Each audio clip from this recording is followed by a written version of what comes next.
Aujourd'hui, on va parler d'un sujet très concret, ce qui agace les journalistes. Parce que oui, il y a des erreurs simples. Et ce sont souvent celles qui vous ferment les portes des rédactions. Vous écoutez À la Une, le podcast qui vous fait décrocher la une des médias avec Véronique Martin.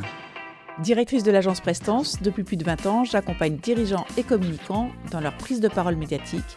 Dans À la Une, je vous livre sans filtre les coulisses de mon quotidien aux côtés des journalistes et des entreprises. Si vous avez un enjeu à me partager, vous pouvez me contacter sur véronique-martin.fr. Alors vous savez ce qui agace un journaliste ? C'est d'être sollicité sur un sujet qui ne le concerne pas. Il y a bien sûr des journalistes généralistes, mais beaucoup de journalistes sont spécialisés. Soit ils sont spécialisés dans un domaine d'activité, soit sur un territoire.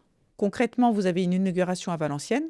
N'envoyez pas, s'il vous plaît, votre communiqué de presse à toutes les rédactions de La Voix du Nord. Envoyez votre communiqué de presse à la rédaction de Valenciennes. On n'envoie pas à un journaliste spécialisé qui s'occupe de la rubrique jardinage d'un magazine l'information qui concerne du mobilier ou de la décoration. Le journaliste, ça l'agace.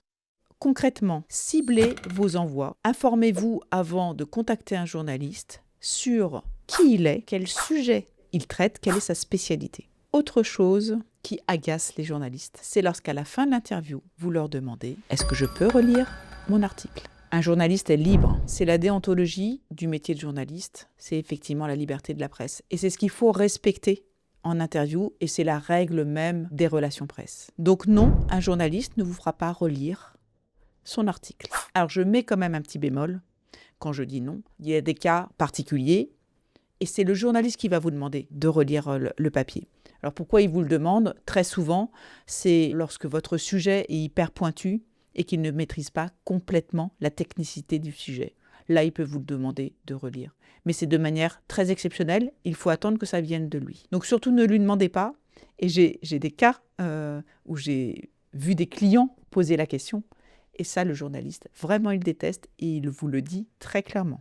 Je me souviens d'un journaliste qui me paraissait très jeune, qui est venu à une visite de presse pour une présentation d'une innovation dans l'aéronautique, une belle entreprise familiale. Et ce journaliste, je le voyais en difficulté. Et je me suis permise de lui demander s'il souhaitait, sur la rédaction de son article, qu'on puisse peut-être relire une partie. Et très vite, il m'a proposé de lui-même, effectivement, de pouvoir relire l'article, parce qu'effectivement, ce jeune était en stage, c'était un étudiant, et je voyais bien, et il a accepté que je puisse relire son article avant sa parution. Mais c'est un cas vraiment exceptionnel. Par contre, une chose qu'on ne connaît pas, vous pouvez demander à relire les citations. Autant relire un article de presse, non. Autant les citations, oui. Pourquoi ? Parce que dans l'article, il y a votre nom, votre prénom, et entre guillemets, précisément ce que vous avez dit. Le journaliste déteste que le discours ou que votre sujet soit commercial. Ce qui l'intéresse, lui, le journaliste, c'est d'avoir une information. C'est la différence dans un média entre le service rédaction et le service publicitaire. Un journaliste est libre de reprendre l'information et ce qui va l'intéresser, c'est de l'information, c'est de l'actualité, c'est de la nouveauté. Alors comme j'aime le dire, quel est votre scoop ? D'ailleurs, je vous invite à regarder l'épisode « Pourquoi votre CP n'intéresse personne ?» On revient sur cette notion de scoop. Alors retenez une chose, un journaliste n'est pas difficile, un journaliste est accessible, mais il est exigeant. Si vous respectez ces codes, la relation sera fluide. Et si vous les ignorez, vous serez mis de côté. Voilà, c'est terminé pour ce nouvel épisode à la une. Pour aller plus loin, pour retrouver mes conseils et me contacter, je vous invite à aller directement sur véronique-martin.fr.